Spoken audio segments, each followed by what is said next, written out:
సింహాద్రప్పను కాపాడుతూనే ఉండాలా మా లక్ష్మీ తల్లి గారు బాగా చల్లగా ఉండాలి కదా అమ్మగారు సీతను కూడా దేవుడికి ఇస్తున్నారా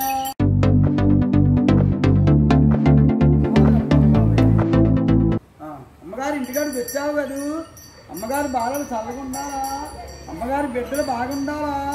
ఆరోగ్యంగా ఉండాలి ఈ వీడియో నచ్చితే please like share and subscribe దేవుడు చల్లగా కాపాడాలి అప్పన్న బాబు చల్లగా